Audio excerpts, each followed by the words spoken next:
హల్లెలూయా. పరిశుద్ధమైన స్థలములోనికి మనం వచ్చినాము. ప్రభువైన యేసుక్రీస్తు మన మధ్యలో ఉంటున్నాడు. దేవుని యొక్క సన్నిధిలో గడుపు ప్రతి ఒక్కరు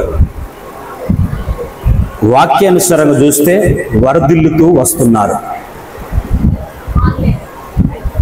ప్రేమించే తండ్రి కంటే, ప్రేమించే తల్లి కంటే అధికమైన మేలులు చేసి దీవిస్తానని దేవుడు వాగ్దానం చేసిండు ప్రజలతో.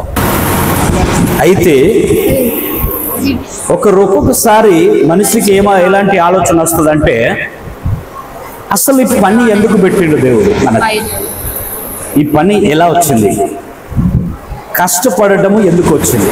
దేవుడు సృష్టించినప్పుడు అన్ని సమకూర్చి ఇవ్వాలి అనే ఆలోచన అనేక సార్లు అనేకులకు వస్తుంది. ఎప్పుడు వస్తుందంటే డబ్బు లేనప్పుడు, కష్టం వచ్చినప్పుడు.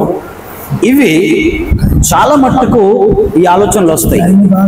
అయితే ఈ ఆలోచనలు ఎందుకు వస్తున్నాయి అంటే, ఈ ఆలోచనలు దేవుడు పెట్టేవాడు కాదు, ఈ పనిని పెట్టేవాడు కాదు.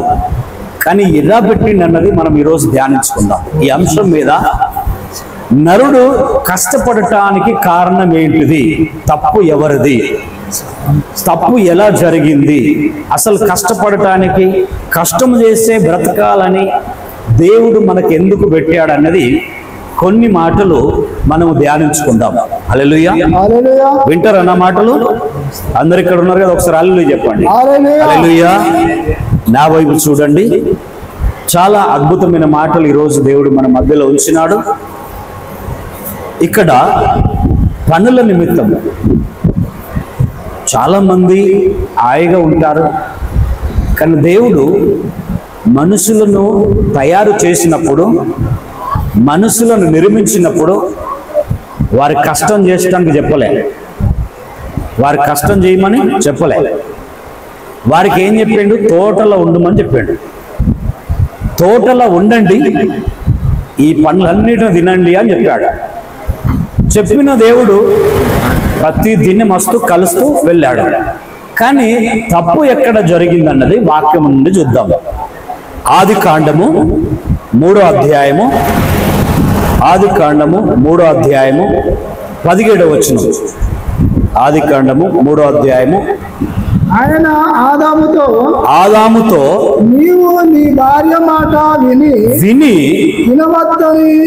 తినవద్దని నీకు ఆజ్ఞాపించిన వృక్ష ఫలములు తింటివి గనుక నీ నిమిత్తము నేల శపింపబడి ఉన్నది.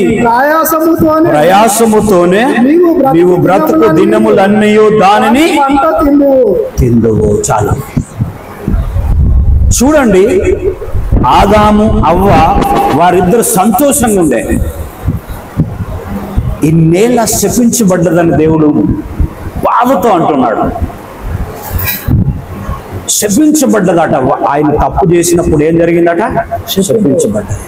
అంతకు ముందు హాయిగా ఉండేనట. నేలంతా మంచి అమూల్యమైన భూమిలాగా ఉండే. ఏది అవసరమో అది భూమి నుండి ఫలించును. ఏ విత్తనాలు మొలిపించును వాటన్నిటిని తినమని చెప్పాడు. వాటన్నిటిని ఆస్వాదించుకోనని చెప్పాడు. అంతగా తృప్తి పొందలేక ఇంకా కావాలి అని ఒక దురాత్మ వెంబడున్నది. నేను గతించిన వారముల మిత్రుని ఒక మాట అన్న, దుఃఖము మనం సచ్చదాకా ఉంటుందన్నా అన్నా లేదా? అయితే ఆ రీతిగానే ఈ దుష్టుడు ఎప్పుడు మనల్ని కోరికలు పుట్టిస్తాడు. ఎంత సంపాదించినా, ఎంత పనిని చేసినా కోరికలు పుట్టిస్తాడు. ఆ కోరికల వెంట పరిగెత్తుతూ మనము నష్టపోతున్నాము. ఎన్ని సిగరెట్ తాగడం, కళ్ళు తాగడము, ఎంజాయ్ చేసడము, తిరగడము, విచ్చలవిడిగా డబ్బులు కట్ చేసడము, గుట్కలు తినటము, ఇవన్నిటికీ వాడు కోరికలు పుట్టించి ఏం చేస్తుండు? మనం ఆయుష్ను తక్కువ చేస్తున్నాడు. అవి కావాలంటే ఏం చేయాలా? పని చేయాలా? మీకు తెలుసా? పిసోళ్ళైనా పాగలగల్లైనా పని చేస్తున్నారు ఈరోజు. దేని కొరకు? కళ్ళు కొరకు. మీరు చూడండి, వాళ్ళు కచ్చరు ఏరుకొని ఏదో బంగ్లా కట్టడానికి కాదు. తాగుబోతాడు కచ్చరు ఎందుకు ఏరుకుంటాడు? తాగటానికి మాత్రమే కష్టపడుతున్నాడు, లేకుంటే కడుపులకు పోదు. బుక్కడు అన్నం కావాలా, కళ్ళు కావాలా? మీరు చూడండి, రాత్రి వాడు రోడ్డు మీద బంటున్నాడు, నేల మీద బంటున్నాడు, చెద్దరు లేదు, ఏది లేదు, తినటము, పని చేయటము, పండటము. ఈ శ్రమ ఏ రీతికి వచ్చిందని అంటే ఆశతో వచ్చింది. ఆశ, మన ఆశ మనల్ని ముంచేస్తున్నది. అంటే వాక్యానుసారంగా చూస్తే ఆశపడ్డది ఏదో తెలివిని సంపాదించుకుంటా, దేవుని కంటే అధికముగా నేను అన్ని తెలుసుకోగలుగుతానేమనుకున్నాడు. ఆదాముకు అన్ని తెలుసు, ఆయన చుట్టూ తిరుగుతున్నాడు, పంటను చూస్తున్నాడు, నీటిని చూస్తున్నాడు, ఫలాలను చూస్తున్నాడు. ఆమె ఒకే స్థలంలో కూర్చుండి ఆలోచనలు. ఈరోజు భార్యలు భర్తలు జాబ్కి వెళితే భార్యలు ఇంట్లో కూర్చుండి విషయం లేపుకుంటున్నారు. ఏ రీతిగా, ఎటు పోయిండు, ఏం చేస్తున్నాడు, ఏం జరుగుతున్నది, ఎన్నో ఆలోచనల ద్వారా వచ్చినాక గొడవలు. ఇలాంటి సాతానుగాడు కోరికలు పుట్టించి గొడవలు పెట్టే కుటుంబాలు ఎన్నో ఉన్నాయి. ఎన్నో విడాకులు అయిపోతున్నాయి. మధ్యలో 3 రోజుల కింద ఒక ఆమె, 2 పిల్లలు, భార్య భర్తలు కలుసుండి ఆయన డ్రింక్ వేసి రోజు కొడుతూ ఉంటే వర్షముల కట్టెందుకొని కొడితే భార్య ఉరకడం పెట్టిందట. ఉరికిన వాడు విడిచిపెట్టక కొడితే ఆమె ఏం చేసిందంటే శుక్రవారం నాడు పోలీస్ స్టేషన్ వెళ్తే కంప్లైంట్ వేస్తే వాళ్ళు ఏమంటారంటే వాడు తాగబోతాడు, వాడిని ఏం చేయమంట మమ్మల్ని అన్నాడు. అప్పుడు ఆమె ఏం ఆలోచించిందనంటే వెళ్ళి వకీల్ దగ్గరికి వెళ్ళి ఆమె విడాకుల పత్రాన్ని తయారు చేసేసింది. నాకు అద్దు ఈ భర్త, నా ప్రాణానికి హాని ఉన్నదయ్యా, నాకు అవసరం లేదని ఆమె విడాకులకు పేపర్ తయారు చేసింది. అప్పుడు ఆమె ఫోన్ చేసి మాట్లాడుతుంది, అయ్యా నీ కాళ్ళు మొక్కుతాగాని ఆయన నాకు అద్దు అని అంటున్నది. అంటే ఎంత నీచకరం అయిపోయిందంటే ఈ ప్రజలు బానిస అయిపోయి కుటుంబాన్ని కాపాడుకోలేని స్థితిలో ఈరోజు అనుభవిస్తున్నారు. కారణం ఏంటిదంటే దేవుని మాట వినకుంటే, యెహోవా ఆజ్ఞాపించిన మాటను వినక వీరు వ్యతిరేకంగా ఆ పండును తిన్నప్పుడు ఏమి జరిగింది? నేల శపించబడ్డది. శపించబడడానికి కారణం ఏంటిదంటే నీవు ఇప్పుడు దీన్ని సేదపరచాలా, దీన్ని బాగు చెయ్యాలా అనే అర్థము దేవుడు చూపెడుతున్నాడు. కింది వచనం 18వ వచనం, అది ముండ్ల తుప్పలను గచ్చ పొదలను నీకు మొలిపించును, పొలములోని పంట తిందువు, నీవు నేలకు తిరిగి చేరు వరకు నీ ముఖపు చెమట కార్చి ఆహారము తిందువు. ఏలయనగా నేల నుండి నీవు తీయబడితివి, నీవు మన్నే గనుక తిరిగి మన్నైపోదువని చెప్పెను ప్రభు. హల్లెలూయా. యెహోవా వారిద్దరితో మాట్లాడిన మాట ఏంటి తెలుసా? ఈ మంచి జీవితం మీకు ఇచ్చాను రా బిడ్డ, మీరు వినలే, మీరు వ్యతిరేకులు అయిపోయారు నాకు, ఇప్పుడు ఈ తోట నుండి బయటకు వెళ్ళిపోతారని చెప్పేశాడు. బయటికి వెళ్తే ఏంటున్నది? ఇంట్లో నుంచి వెళ్ళి నీ తల్లిదండ్రులు నిన్ను వెళ్ళగొడితే నీ బ్రతుకు ఏమైపోతున్నది? పనికిరాని వ్యక్తిగా ఉన్నావు, తల్లిదండ్రికి లోబడలేక ఉన్నావు, భార్యగా భర్తకు లోబడతలేవు, భర్తగా భార్యకు లోబడతలేవు. ఏం జరుగుతుంది? ఇంటి నుండి బయటికి పంపిస్తున్నారు. ఏమైపోతుంది? నీవు చెమట అడిపి తింటేనే నీకు ఏర్పడుతుందిరా అని తల్లిదండ్రులు అంటారు. భార్య భర్తతో అంటది, నేను లేకుంటే నువ్వు ఎట్లా జీవిస్తావు, నేను చూస్తాను, వెళ్ళు బయటికి అని వెళ్ళగొట్టే భార్యలు ఈరోజు లేలేరా? భర్తలు భార్యను నువ్వు లేకుంటే నాకు నడవదనుకుంటున్నావా అని వెళ్ళగొడుతున్నారు. విడాకులు ఇస్తానని వెళ్ళగొడుతున్నారు. కుటుంబాన్ని నాశనం చేసుకుంటున్నారు. దేనికి బానిసై? లోకానికి బానిసై. దేవుని మాట వినక, తండ్రి మాటకు లోబడక కుటుంబము విడిపోతున్నది. ఈరోజు వీరు చేసిన పనిని బట్టి జీవితాంతం ఇవి జరుగుతూ వస్తున్నాయి. గమనించండి, దేవుని మాటకు లోబడితే వర్ధిల్లుతారని దేవుని వాక్యము సెలవిస్తుంది. ఈ లోకములో సంపాదన కొరకు పరిగెత్తి పరిగెత్తి పరిగెత్తి పరిగెత్తి జీవితము 70 సంవత్సరాల తర్వాత నాశనం అయిపోతున్నావు. నీ వెనుక సంపాదించినంత కన్నులతో చూస్తున్నావు కానీ ఆ దానిని ఆహారముగా తినే హక్కు నీకు లేదు. హల్లెలూయా. ఆదాము చేసిన పని అంతా ఏంటిదంటే నేలను మట్టిలా, ఆ మట్టిలో మట్టి అయిపోయి దాన్ని ఛేదపరచడం పెట్టాడు. ఏం మొలుస్తాయట?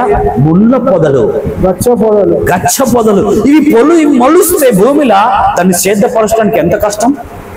లైఫ్ లో ఇంట్లో ఎన్ని కుటుంబాలు వ్యతిరేకతో సాతానుగాడు పెడితే ఆ ముళ్ళను పెడుతున్నాడు. మంటలు ఒక్కొక్క కుటుంబంలో అగ్ని మండుతుంది, నాశనం అయిపోతున్నాయి ఆ కుటుంబాలు. వర్ధిల్లటం లేదో, పిల్లలు తల్లిదండ్రి మాట వినలేక చెడిపోతున్నారు, బానిసైపోతున్నారు, గంజాయికి బానిసై జీవితాన్ని నాశనం చేసుకుంటున్నారు. మా దగ్గర ఒక పిల్లడు ఉన్నాడు, సెంటర్ జైల్లో ఉన్నాడు. 17 సంవత్సరాలలో 18 సంవత్సరాలు రెండున సెకండ్ రోజు వచ్చి సెంటర్ జైలుకి పట్టకపోయారు. 17 సంవత్సరాల గంజాయితో పట్టబడ్డాడు, అమ్మడం వల్ల పట్టబడ్డాడు, తినడం వల్ల తాగడం వల్ల పట్టబడ్డాడు. ఆయనకు వయసు లేదని ఇంటి దగ్గర శిక్షతో ఉంచాడో, మాటి మాటికి చెకప్ చేశారు. కానీ ఎప్పుడైతే 18 నెలలు రెండినయో తెల్లారితే నచ్చి పట్టుకొని పోయారు, జైల్లో వేశారు. ఇప్పుడు జైలు అధికారి కింద పనిచేస్తున్నాడు. ఆయన బానిసగా పని చేస్తున్నాడు, విడిచిపెడతలేరు. అలా తల్లి మొత్తుకుంటున్నది, నా బిడ్డ ఈ రీతిగా అయిపోయేదని. ఎందుకు యవన కాలంలో ఇలాంటి స్థితి అనుభవించే కారణం వస్తుందంటే దేవుని మాట తల్లిదండ్రి వినక, పిల్లలు మంచి మార్గంలో నడవక ఈ కుటుంబము నాశనం అయిపోతుంది. ఎన్నో కుటుంబాలు భార్య భర్తలు సమాధానం లేక నాశనాలు అయిపోతున్నాయి. పిల్లలు నాశనం అయిపోతున్నారు, కండ్ల ముందే చనిపోతున్నారు. 20 ఏళ్ళు రాకముందే, 18 ఏళ్ళు రాకముందే ఒక బండిస్తే యాక్సిడెంట్ అయి చనిపోతున్నారు. కారణం ఏంటిదంటే దేవుని మాటకు లోబడక ఇష్టం వచ్చినట్టు తిరిగితే నీకు వచ్చేది మరణమే గాని మేలు లేదు. హల్లెలూయా. ఆ దానికి దూరముగా ఉండమని దేవుడు చెప్తుంటున్నాడు. ఇంకా చూస్తే కీర్తనలో గ్రంథంలోనికి వెళితే అక్కడ 78వ కీర్తనలో ఒక మాట అంటాడు. మన జీవిత చరిత్రను గురించి, ప్రజల గురించి మాట్లాడుతున్నాడు. 78 33వ వచనానికి చదువుదాం. 33 నుండి కొన్ని మాటలు చదువుకుందాం. అక్కడ కాబట్టి ఆయన వారి దినములు ఊపిరి వలెనే గాని గడిచిపోయెను, వారి సంవత్సరములు అకస్మాత్తుగా గడిచిపోజేసెను. చాలు చూడండి, ఊపిరి తీసుకున్నట్టు వారి దినములన్నీ గడిచిపోతున్నాయి. తెలుతలేదు. ఇప్పుడు బామయ్య చంద్రలో అయిందో తెలియదు, పక్కన అయిపోగా 3 నెలలు అయిపోయింది, 6 నెలలు అయిపోయింది, ఏర్పడకుండా అయిపోతున్నది. అంటే మన లైఫ్ దగ్గరికి వస్తున్నది. మన దినములు లెక్క పెడితే దగ్గరికి వస్తున్నది. మనము సంతోషపడుతున్నాం, వచ్చే సంవత్సరం అవుతుంది బాగున్నదని. లేకిన్ మన సంవత్సరం గడిచిపోతుందని తెలుసుకుంటే త్వరగా నువ్వు దేవుని సన్నిధిలో దేవుని మాటలు అంటే చాలా జాగ్రత్తగా బ్రతకగలుగుతావు. ఏమంటుండే? ఊపిరి వలె గడిచిపోజేసాను వారి దినములన్నీ. సంవత్సరములు ఏ రీతిగా చేశాడట? అకస్మాత్తుగా గడిచిపోయేలాగా చేశాను. ప్రతి సంవత్సరము ఇప్పుడు చూడండి, జనవరిలో ఆ బ్రదర్ వీళ్ళు ఇంటికాడ ఉన్నారు, మేము ఇంటికాను. త్వరగా మళ్ళీ జనవరి దగ్గరికి రాని వస్తుంది, 6 నెలలు అయిపోతుంది. అంటే గడిచిపోతున్నాయి కానీ మన జీవితాన్ని మార్చుకునే సమయం ఇంకా రాలేకపోతున్నది. కుటుంబాలను మార్చుకునే సమయం ఇంకా రాలేకపోతున్నది. మార్పు చెందలేకపోతున్నాము, మార్పులోనికి నడవలేకపోతున్నాము, కుంగిపోతున్నాము. బాధలు, ఈ బాధలు ఎందుకు వస్తున్నాయి? ఆనాటి కాలంలో వారి మాట వినలేదు. వారు వినకపోయినా మీరన్న మాట వింటారేమని యేసుప్రభు దిగి వచ్చాడు, అయినా మాట వినటం లేదు. ఆ కాలంలో ఆకాశం నుండి దేవుడు మాట్లాడితే వారు వినలేదు, దగ్గరికి వచ్చి మాట్లాడినా వారు వినలేదు. చెడిపోయారు, బ్రతకంతో నాశనం అయిపోయింది, బలహీనులు అయిపోయారు. నేల మట్టితో పనిచేసి ఆహారము తినగలిగారు, వారు వినలేకపోయారు. అప్పుడు దేవుడు దిగొచ్చాడు, యేసు ప్రభువుగా ప్రాణం అర్పించాడు. ఇకనన్నా మారుతారేమంటే ఇక మారటము లేదు. దేవుడు దీనిని బట్టి చింతిస్తున్నాడు. అందుకే అంటున్నాడు, మీ దినములు త్వరగా అయిపోతున్నాయి, సంవత్సరాలు గడిచిపోతున్నాయి, త్వరగా గాలి వలె మీ దినములన్నీ కొట్టుకొని పోతున్నాయి, జాగ్రత్త ఉండండి. మరణ దినము వస్తుందంటే ఏమంటున్నట్టు? త్వరగా వచ్చినట్టే కదా. యవన వయసులో చనిపోతే త్వరగా వచ్చినట్టే కదా. గాలి ఎలా వస్తుంది తెలియదు, సంవత్సరాలు ఎలా గడిచిపోతున్నాయో తెలియదు. గాలిని చూసామా? మీ ఫ్యాన్లు పెట్టుకున్నాం మనం, వస్తుంది గాలి, 5 ఫ్యాన్లు నడుస్తుంది, గాలి వస్తుంది, కానీ ఏ రూపంలో ఉన్నదో అది మనకు తెలియదు. హల్లెలూయా. మన జీవితం కూడా ఎన్ని దినములు అయిపోతున్నాయో మనం లెక్క పెడతలేం, కానీ వచ్చే ఆదాయాన్ని లెక్క పెడుతున్నాము. కానీ వచ్చినది కూడా ఎంత దాన్ని పోగు చేస్తున్నామన్న చూస్తలేం, కానీ అది ఎటు పోతుందో తెలుస్తలేదు. హల్లెలూయా. అంతేనా బ్రదర్? ఎటు పోతుందో తెలియదు. ప్రతి నెల 20, 30 వస్తున్నాయి, కానీ 10 తారీఖు వచ్చే వరకు ఏమైపోతుందో మన జీవితంలో కూడా తెలుస్తుంది. అంటే గాలిలాగా వెళ్ళిపోతున్నాయి. గమనించండి, దేవుని వాక్యానుసారంగా నడవండి. ఇంకొక వచనం 34, వారిని ఆయన సంహరించినప్పుడు వారు ఆయనను వెదికిరి. వారు తిరిగి హృదయపూర్వకముగా దేవుని బతిమాలుకొనిరి. దేవుడు ఆశ్రయ దుర్గమనియు మహోన్నతుడైన దేవుడు తనకు విమోచకుడనియు వారు జ్ఞాపకము చేసుకొనిరి. హల్లెలూయా. ఎప్పుడు చేసుకున్నారు?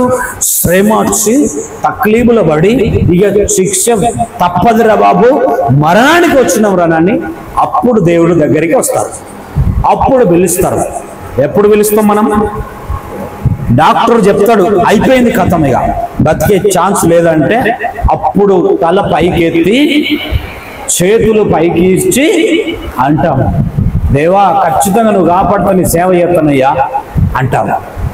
దేవా ఈ ఆపత్తు నుండి నన్ను బయటకు తీసుకొస్తే నా కుటుంబంతో కలిపితే నా కుటుంబం అంట నీ మందిరంలో ఉంటామయ్యా అని వాగ్దానం చేస్తాం. ఎప్పుడు? లాస్ట్ స్టేజ్లో. ప్రాణమే నిన్ను వదిలిపోతుంది, దేవుడు ఎట్లా నిన్ను కాపాడతాడు? నీ లైఫ్ అంతా ఎంజాయ్ చేసినావు, సమయాన్ని ఫ్రెండ్స్కి ఇచ్చినావు, సమయం పనికి ఇచ్చినావు, సమయం తాగటానికి ఇచ్చినావు, సమయం తిరగటానికి ఇచ్చినావు, సమయం అంతా ఎంజాయ్ చేసిన లోకానికి బానిసగా తిరిగినావు. కానీ దేవునికి బానిసగా లేవే. ఆ కాలములో ఆ సమయంలో డాక్టర్ చేతి విడిచిపెట్టాడు, నేను నిన్ను చేతు విడిచిపెడుతున్నాను. హల్లెలూయా. అప్పుడు కాపాడలేడు, కానీ వారు తెలుసుకున్నారు ఎప్పుడు? ఆఖరి సమయంలో. మనం ఆఖరి సమయంలో తెలుసుకోలే, మనం ముందుగా తెలుసుకుంటున్నాము. దేవుని వాక్యానుసారంగా నడిస్తే దీవించబడతాం, ముందుకు నడుస్తాం. హల్లెలూయా. ఇంకా కొన్ని మాటలు ఇక్కడ చూస్తే ప్రసంగి ఒక మాట మాట్లాడుతున్నాడు. ప్రసంగి ఏమంటున్నాడంటే, ఈ సమాజంలో ఏది చేసినా అది వ్యర్థమే అంటాడు. ఏది చేసినా వ్యర్థం. భూమికి ఆకాశానికి ఎంత ఎత్తుగా ఉన్నదో ఆకాశం కింద ఏదైతే ఉన్నదో అంతా వ్యర్థమేనా అంటాడు. హల్లెలూయా. ఒక మాట అంటున్నాడు మన చదువు ప్రసంగి 2:23. ఇక్కడ చూస్తే 2వ అధ్యాయము వారి దినములన్నీ శ్రమకరములు వాని పాపలు వ్యసనకరములు రాత్రి అందైనను వాని మనస్సునకు నెమ్మది దొరకదు. ఇది వ్యర్థమే. చూడండి, బాధలు ఉన్నప్పుడు పనులున్నా కానీ ఎన్ని ఉన్నా కానీ రాత్రి అంతా నిద్రపడుతుంది. రేపు ఏదన్నా భయం ఉన్నది అనుకో, సపోజ్ ఒక్కొనికి రేపు 10,000 అప్పుడు కట్టాలి, లేవు, నిద్రపడుతుంది రాత్రి? అస్సలు నిద్రపడుతుంది. ఎందుకు?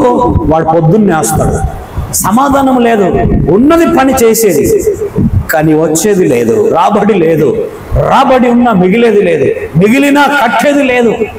అంటే భయము ఉన్నది. భయములో ఏమైపోతున్నామంటే నిద్ర కోల్పోతున్నాం. ఈ నిద్ర కోల్పోయినప్పుడు ఏం జరిగిపోతుందంటే శరీరానికి హాని కలుగుతుంది.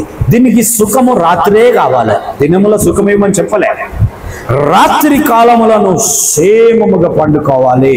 హల్లెలూయా. హల్లెలూయా. దీనికి ఆరోగ్యముగా ఉండాలంటే దీనికి నిద్ర అవసరము. దీనిని నెమ్మదిగా పండనీయకుండా ఆలోచనలు పెడుతుంది. ఏంటిది? నీ మనసు. నువ్వు ఇచ్చిన మాట మీద నిలబడకుంటే నీకు సమాధానం లేదు. నువ్వు దేవునికి లోబడలేకుండా నువ్వు ఎంతో మందికి మాట ఇచ్చినావు, కానీ సమాధానం లేదు.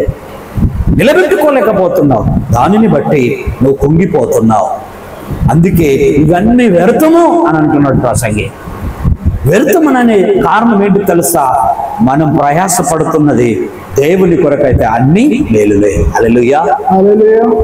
నీవు ప్రయాసపడుతున్నప్పుడు ఏ భారమును బట్టి నువ్వు ప్రయాసపడుతున్నావు దాన్ని తుదముట్టించే వరకు దేవునికి లోబడి ఉండాలి. అప్పుడు దేవుడు నీ వెంట ఉంటాడు. ఇంకా కొన్ని మాటలు మనం చూస్తే ఇదే ప్రసంగం 2:20 దావీదు కీర్తనలకు వెళ్దాం. దావీదు కీర్తనలు 89:47లో ఇందులో కూడా ఇవే మాటలు ఉంటాయి. మనకు చూస్తే 89 కీర్తనల గ్రంథం 47లో ఈ మాట, ఆయుష్ కాలము ఎంత కొద్దిదో జ్ఞాపకము చేసుకొనుము. ఎంత వ్యర్థముగా నీవు నరులందరినీ సృజించి ఉన్నావు. మరణమును చూడగా బ్రతుకు నరుడెవడు? పాతాళము యొక్క వశము కాకుండా అన్ను తాను తప్పించుకొనగలవాడెవడు? ఎవడును? హల్లెలూయా. హల్లెలూయా. ఇది చాలా జాగ్రత్తగా ఉండండి.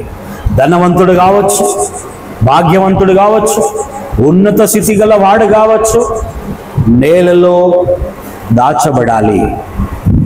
మరణము చూడకుండా బ్రతుకు నరుడు ఎవడు? నాకు దూరము పరిగెత్తేవాడు ఎవడు లేడు. అందుకే మరణము మనకున్నది. మరణము రాకముందు జాగ్రత్తగా ఉంటే పరలోక రాజ్యము ఉంటుంది. హల్లెలూయా. హల్లెలూయా. నీవు మంచి వ్యక్తిగా ఉండాలి, పరిశుద్ధంగా ఉండాలి. అప్పుడు దేవుడు నిన్ను పరిశుద్ధపరుస్తాడు. హల్లెలూయా. హల్లెలూయా. ఒక మాట జ్ఞాపకం చేసుకోండి. ఈ మోరి ఉన్నది. ఈ మోరిలో ఎన్నో పదార్థాలు పాడేసినాం. కడుగుచున్నప్పుడు చికెన్ పడ్డది, ముక్కలు పడ్డాయి, ఏదో కచ్చర పడ్డది, అవన్నీ అలా ఉన్నాయి. దాన్ని అలాగే నిడిచిపెడితే, ఒక 2 రోజులు అలాగే నిడిచిపెడితే మనం ఇందులో ఈ గదిలో ఉండగలుగుతామా? ఏమైతుంది? కంపు వాసన వస్తుంది. దాంతోపాటు అట్టిగా ఉండదు. కాకరోజులు కూడా బయటకు వస్తాయి. ఇంకా అలాగనే ఉండయి. ఎర్రలు కూడా బయటకు వస్తాయి. ఇక పండము. ఎందుకు? అది కంపు అయిపోయింది, పనికిరాని కాగా జాగ అయిపోయింది. అందులో చెడువి మొలుసుకొచ్చినాయి. అందును బట్టి మన జీవితంలో పరిశుద్ధంగా లేక పనికిరానివన్నీ ఇందులో పడితే కంపు ఉంటుందా లేదా? కంపు. పనికిరాని మాటలు మనలో ఉంటే కంపు. నీతిమంతురాలుగా నీతిమంతునిగా లేకుంటే కంపునే జీవితం. ఇందులో చెడు వ్యసనాలు పుట్టుకొస్తాయి. ఇది సాపు లేకుంటే చెడు వ్యసనాలు, చెడు దురాత్మలు ఇందులో పుట్టుకొస్తాయి. ఈ శరీరాన్ని బాగు చేస్తే పరిశుద్ధాత్ముడు నీలోకి వచ్చి పరిశుద్ధ మార్గంలో నడిపిస్తాడు. హల్లెలూయా. ఇక్కడ చూస్తే ఆదాము నుండి మొదలు పెడితే జీవిత చరిత్ర మనం చూస్తే అన్ని బాధలే, అన్ని కష్టాలే. కష్టము లేని కుటుంబము లేదు. ప్రతి ఒక్కరు కష్టం చేయాలి. ధనవంతుడైనా కష్టం చేయాలి. కష్టం లేకుంటే డబ్బును తింటాడా? తినలేడు. డబ్బు ఉన్నా కష్టపడాలి. ఎందుకు? ధాన్యమును కొనుక్కోవాలా. ధాన్యమును కొనుక్కుంటే వాడు బ్రతుకుతాడు. ఆహారము లేక ఏ నరుడైనా బ్రతకగలుగుతాడా? బియ్యము లేకుంటే ఏ నరుడైనా బ్రతకగలుగుతాడా? లేడే. మరణము లేకుంటే ఏ నరుడైనా బ్రతకగలుగుతాడా? లేడు. పాతాళమనే భూగర్భములో దాయబడకుంటే వాడు ఎక్కడికి పరిగెత్తుతాడు? ఒక్కరోజు త్వరలో వస్తున్నది. మీరు గమనించండి. భలే కాల్ చేస్తారు కావచ్చు. చనిపోయిన వ్యక్తిని బెడ్ల బండ పెడతారా? చనిపోయిన వ్యక్తిని కింద బండ పెడతారు. ఎందుకు బండ పెడతారు? అంటే అయిపోయింది. భూమి నుండి తీయబడ్డాడు కాబట్టి మన్నే కాబట్టి మట్టిలో కలిసిపోవాలా. ఈ వ్యక్తి మట్టినే అనుభవించాలా. హల్లెలూయా. అలాంటి జీవితము మనది. నరులమై ఉంటున్నాము. దేవుడు అంటున్నాడు, నా వాక్యానుసారంగా బ్రతకండి. యెహోవా మాట వినక చెడిపోతున్నారు. దేవుని మాట వినక కుటుంబాలు నాశనం అయిపోతున్న కారణం ఏంటిదంటే వాక్యమే. ఎయిత్లో విని ఎయిత్లో విడిపెడదాం, విడిచిపెట్టకూడదు. ఇంకొక మాట అంటున్నాడు ఇక్కడ 48 వచనం. 48 మరణమును రుచి చూడక బ్రతుకు నరుడెవడు? ఎవడు? పాతాళము యొక్క వశము కాకుండా తన్ను తాను తప్పించుకొన గలవాడెవడు? ఎవడు? చూడండి, ఈ నరుడు ఎవడు లేడు. అందరూ మరణిస్తారు, మళ్ళీ తిరిగి లేచేవాడు లేడు. కానీ దేవుడు తిరిగి లేచినాడు. నీ కొరకు నా కొరకు ప్రాణం పెట్టి తిరిగి లేచినాడు.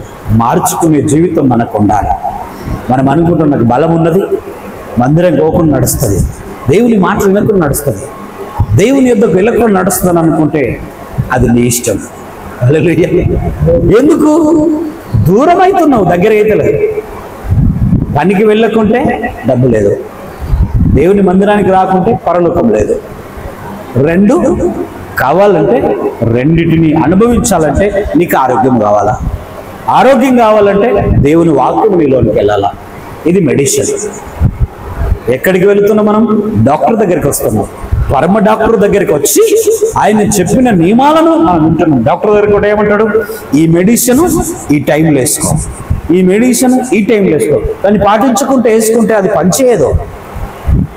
వాడు వేసుకున్నాడు, ఎలా వేసుకోమంటే అలా వేసుకుంటూనే మనం బ్రతకగలుగుతాము. వాడు చెప్తా డాక్టర్, ఈ వారం రోజుల్లో నువ్వు కళ్ళు తాగినట్టు చచ్చిపోతావు. బంధు కళ్ళు బంద్ చేస్తామా లేదా? ప్రాణానికి ముప్పు ఉన్నదంటే బంద్ చేస్తాం. కానీ దేవుడు అంటున్నాడు, నీకు ఆరోగ్యం కావాలంటే చెడు వ్యసనాలను దూరపరచుకో బిడ్డ అంటున్నాడు. దేవునికి విని దేవుని మందిరానికి వచ్చి మార్చుకోకుంటే శ్రమలే కానీ ఆశీర్వాదాలు మనకు లేవు. ఆశీర్వాదాలు రాని కారణం ఏంటిది? ఇంకా కూడా అంటే వినకపోవటమే. ఇక్కడ అంటున్నాడు, చూద్దాం. యాకోబు 4:14 అందులో మన దినముల గురించి రాస్తున్నాడు. మనం బాగా ఆలోచిస్తాం, నేను రేపు ఇది చేస్తా అది చేస్తానంటాం, ఏదో చేస్తామని ఆలోచన ఉంటుంది. కానీ ఇక్కడ ఒక మాట అంటున్నాడు, యాకోబు 4:14 రేపటి గురించి ఏమి సంభవించునో మీకు తెలియదు, మీకు తెలియదు. మీ జీవం ఏ పాటిది? మీరు కొద్దిసేపు కనబడి అంతలో మాయమైపోవు ఆవిరి వంటి వారే కనుక ప్రభువు చిత్తమైతే మనము బ్రతికి ఉండి ఇది అది చేద్దామని చెప్పుకొనవలెను. చాలు. ఎలా చెప్పుకోవాలట? మనం ఎలాంటి వారమాట? ఇప్పుడు చూడండి, ఇప్పుడు మనం అందరం కూర్చున్నాం. ఒక 5 నిమిషాలలో మనం అందరం బయటకు వెళ్ళినాం అనుకో, ఏమైనా జరుగుతాయి ఇప్పుడు ఉండే అంట. నీటి బుగ్గ వలె మన మనస్సు, మన జీవితం. పువ్వు లాంటి జీవితం మనది. ఉదయకాలము మంచిగా వస్తుంది, అందరిని ఆకరించుకుంటుంది. గులాబీ పువ్వు చూడండి, అందరిని ఆకరించు. ఒకవేళ ఇవేవి బంతి పువ్వు కానీ, గులాబీ పువ్వు కానీ, లేకుంటే మోగర కానీ ఎలా ఉంటాయంటే వాసనగా వచ్చి ఆకరించుకుంటే మనుషులను. కానీ సాయంకాలం కాగానే ఏమైపోతాయి? ఆవిరితో చనిపోతాయి. మన జీవితం కూడా గంతేనట. మనం ఎలాగ ఉన్నామంటే ఇక్కడ చూస్తే మీ జీవితం ఏ పాటిది? మీరు కొద్దిసేపు కనబడి అందులో మాయమైపోవు ఆవిరి వంటి వారే అంటున్నాడు. ఈ ఆవిరి అంటే ఏంటిది? నీటి మీద బుగ్గ లాంటి వారమే. వాన కొడితే ఏమైతే అన్ని బుగ్గలు వస్తాయి నీళ్ళ మీద, కానీ గాలి వచ్చినప్పుడు ఏమైతే ఆ బుగ్గలన్నీ పలిగిపోతాయి. మన జీవితం కూడా అంతే ఉన్నది. కాబట్టి రేపు ఏమి సంభవించునో మనకు తెలియదు. ఇప్పుడే స్థిరపడండి, ఇప్పుడే గమనించండి. అందుకే అంటున్నాడు దేవుడు. ఏమంటున్నాడంటే మనము ఇది చేద్దాం అది చేద్దామని అనుకోవడం కాదు, కానీ రేపు దేవుని చిత్తమైతే చేద్దామని అనాలి. హల్లెలూయా. చాలా మట్టుగా ఏమన్నారు? ఎలా ఉన్నారు బ్రదర్ అంటే, దేవుని కృప మీ ప్రార్థన వల్ల బాగున్నాం అంటారా లేదా? అంటే ఇలాంటి పదవులు, ఇలాంటి మాటలు మాట్లాడటము దేవునికి ఇష్టం, ఇది మంచిదే. రేపు అక్కడ కలుద్దాం బ్రదర్ అంటే, సరే బ్రదర్ దేవుని చిత్తం అయితే రేపు కలుద్దాం అని అంటే అది మంచిదే. ఇక్కడ అలాగనే అనమంటున్నాడు దేవుడు. కానీ అలా అనం, రేపు పొద్దున 6 గంటల వరకు నీ దగ్గర ఉంటాను. రాత్రి చచ్చిపోతే ఎడికి పోతాం? పండుకొని లేవలేకపోతే ఏం చేస్తాం? అలారం పెట్టుకుంటాం, లేస్తామని. ఏ విశ్వాసం కొద్ది? నేను 5 గంటలకు లేస్తా ప్రార్థనకు, నేను 4 గంటలకు లేస్తా ప్రార్థనకు, నేను 3 గంటలకే లేస్తా ప్రార్థన. కానీ మొబైల్లో అలారం పెడతాం. మన మీద మనకు విశ్వాసం లేదు, కానీ దీని మీద బాగా విశ్వాసం ఉన్నది మనకు. ఎందుకు? గడి వాచి ఇది ఖచ్చితంగా దానికి నిద్ర లేదు, అది లేపుతుందని మనకు గుర్తు. దానికి ఏం చేస్తాం మనము? సమయం పెడతాం. మా బాస్ ఏం చేస్తారు తెలుసా? ఫర్ ఏ పన్నా కానీ అలారం పెడతారు. పగటికి గోళీలు తినాలన్నా అలారం పెట్టుకోండి, పగటికి భోజనం తినాలన్నా అలారం పెట్టుకోండి, ఏదన్నా పనికి వెళ్ళాలన్నా అలారం పెట్టుకోండి. కారణం ఏంటిది? మన మీద మనకు విశ్వాసం లేదంటే జ్ఞాపకము కోల్పోతాము, మర్చిపోతాము. మర్చిపోకుండా జ్ఞాపకం చేయాలంటే ఇది. ఇప్పుడు దేవుడు ఏమంటున్నాడు? నీవు ఏ పని చేసినా దేవుని చిత్తం అయితే రేపు చేయగలుగుతాము, దేవుని చిత్తం అయితే రేపు కలవగలుగుతాము, దేవుని చిత్తం అయితే రేపు నీ దగ్గరికి వస్తానని మాట్లాడితే దేవునికి అది ఇష్టమైన మాట. హల్లెలూయా. ఇంకొక మాట మాట్లాడుతున్నాడు సామెతలలో కూడా ఇదే మాట అంటున్నాడు. సామెతలలో 27 మొదటి వచనంలో ఈ మాట చాలా జాగ్రత్తగా వినండి. ఇది కూడా చాలా మంచి మాట. సామెతలు 27 మొదటి వచనం. రేపటి దినమును గూర్చి అతిశయపడకుము, ఏ దినము ఏది సంభవించినో అది నీకు తెలియదు. తెలుసుదా బ్రదర్? కాసేపట్లో ఏం జరుగుతుందో మనకు తెలియదు, నెల తర్వాత ఏం జరుగుతుందో తెలియదు. ఇప్పుడు చూడండి, ఈరోజు బాగా మొన్న కష్టం ఇక్కడ వచ్చింది, ఇంటికి వెళ్ళింది, విపరీతమైన జ్వరం, తిన్నది భోజనం చేసింది, అన్ని బాగానే ఉన్నాయి, అన్ని బాగున్నాయి. రాత్రి 11 గంటలకు విపరీతమైన జ్వరం, 11 గంటలకు చెప్పి వచ్చిందా జ్వరం? నేను వస్తా 11 గంటలకు, చాలా జాగ్రత్తగా, ఇప్పుడే తినిగా, ఇప్పుడే సుఖించు అని చెప్పిందా? చెప్పలే.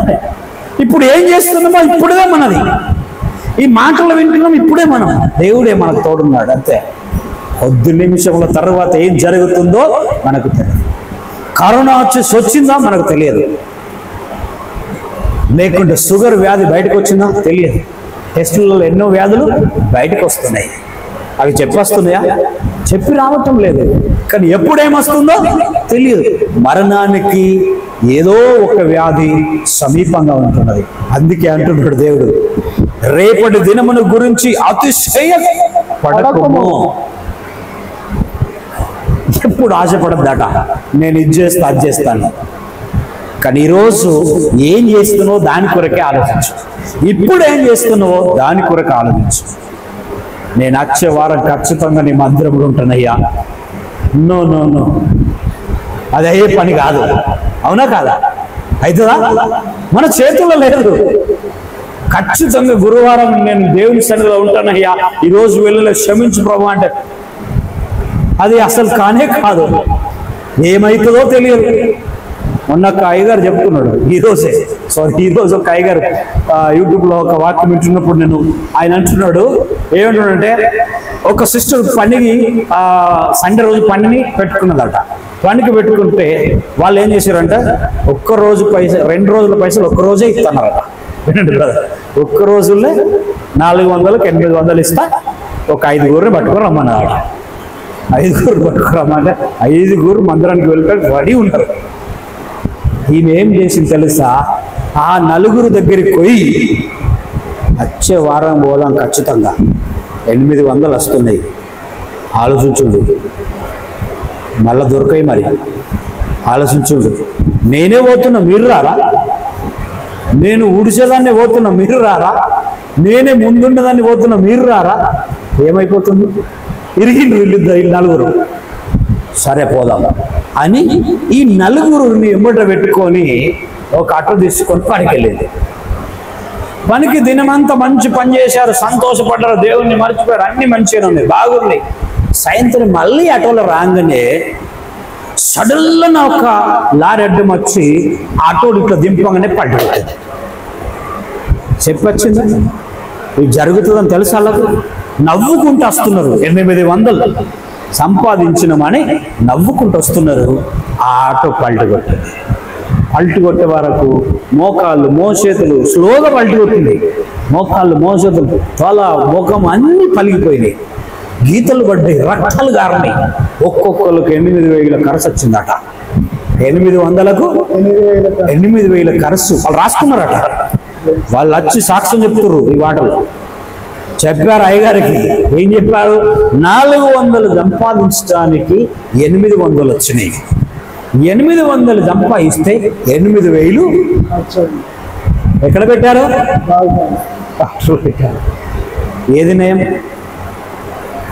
8,000 నయం, అంతేనా? 8,000 సురుకైంది. అంటే ఆలోచించండి, దేవుని మాటలు లోబడుకుంటే శ్రమ ఆదాముకు అవ్వకొచ్చింది. ఆ శ్రమలు మనం పడద్దంటే ఆకారం నుంచి వెళ్ళే దేవుడు ఆయన శాశ్వతంగా దిగొచ్చి నిన్ను మార్చాడు, నీ జీవితాన్ని మార్చాడు, నీకు మంచి మార్గం చూపెట్టాడు. బానిసగాకు లోకానికి, మారిపోకు లోకానికి, కనెక్ట్ కాకు చీకటికి. నీ కుటుంబాన్ని కట్టుకో, నీ భార్య పిల్లలను కట్టుకో, కుటుంబంలో సమాధానంగా ఉండు, పనిలో సమాధానంగా పనిచేయి, నీతిమంతుడిగా పనిచేయి. వరిదిల్లుతో నీతిమంతులు ఎప్పుడూ బిచ్చం అడగరు. వారిని అడుక్కునేలాగా దేవుడు చేయడు, ఇచ్చేలాగా చేస్తాడు. లోబడండి, దేవుడు ఖచ్చితంగా ఇస్తాడు. ఇట్టి వాక్యము దేవుడు దీవించి ఆశీర్వదించును గాక. ఆమేన్. హల్లెలూయా. ప్రార్థన చేసుకుందాం. పరిశుద్ధుడా, ప్రేమగల తండ్రి, కృపగల దేవ, మహోన్నతుడైన యేసయ్య, ఈరోజు మాట్లాడిన ప్రతి మాట మా జీవితంలో నువ్వు ఎత్తినావు తండ్రి. నీ కృపను బట్టి నీకు వందనాలయ్యా. అయ్యా, ఆది కాండం నుండి ప్రభువా, ఆదాము అవ్వ నుండి ప్రభువా మేము తెలుసుకున్నాం. గుణపాఠం ఏంటిదంటే తప్పు చేయకూడదని తెలుసుకున్నామయ్యా. ఇక తప్పు చెయ్యము తండ్రి. లోకానికి బానిసకాం, లోకంలో ఉన్న అయ్యా ఇష్టములకు బానిసకాం తండ్రి. నీ సన్నిధిలో గడుపుతామయ్యా, నీ ఇష్టానుసారంగా నడుస్తాము తండ్రి. అయ్యా, మా దినములు లెక్కించబడుతున్నాయి తండ్రి. ఆవిరిలాగా అయిపోతున్నాయి తండ్రి, గాలిలాగా కొట్టుకపోతున్నాయి అయ్యా. సంవత్సరాలు గడిచిపోతున్నా మేము మారలేకపోయాం. కానీ ఈరోజు మారుతాం తండ్రి. అయ్యా, ఈరోజు ఒక మార్గం మాకు ఇచ్చినావు తండ్రి. ఈరోజు మాకు మంచి మార్గం చూపినావు తండ్రి. నీకు వందనాలు. నీ విడులుగా మా ప్రభువా మమ్మల్ని కాపాడినందుకు వందనాలు. మమ్మల్ని నెమ్మదిగా ఉంచినందుకు నీకు వందనాలు. మమ్మల్ని సమాధానంగా ఉంచినందుకు వందనాలు. ఈ రోజు నుండి ప్రభువా నీ హస్తముల కింద ఉన్నాము తండ్రి. అయ్యా, ఈ మాటలు విన్న నీ బిడ్డలతో మీరు మాట్లాడారు. జీవితాలను మార్చండి, కుటుంబాలను మార్చండి, ఆరోగ్యాలు ఇవ్వండి, సమాధానం ఇవ్వండి. భార్య భర్తకు లోబడాలి, భర్త భార్యకు లోబడాలి, పిల్లలు తల్లిదండ్రికి లోబడాలి, తల్లిదండ్రి పిల్లల మాట వినాలి. అందరూ సమాధానం కలిగి ఉండాలి. ప్రతి కుటుంబం కట్టుబడాలి తండ్రి. వెలువేయబడకూడదు, విడాకులు కాకూడదు తండ్రి. కుటుంబంలో శిక్షలు ఉండకూడదు తండ్రి. నెమ్మది ఉండాలి తండ్రి. ప్రతి కుటుంబాన్ని కట్టండి ప్రభువా. తప్పు చేయకుండా మంచి మార్గంలో మమ్మల్ని అందరూ నడిపించమని, ముందున్న సమయమంతలో మీరుండి నడిపించమని యేసయ్య పరిశుద్ధమైన నామమున అడుగుతున్నాను తండ్రి. ఆమేన్. ఆమేన్. హల్లెలూయా. హల్లెలూయా.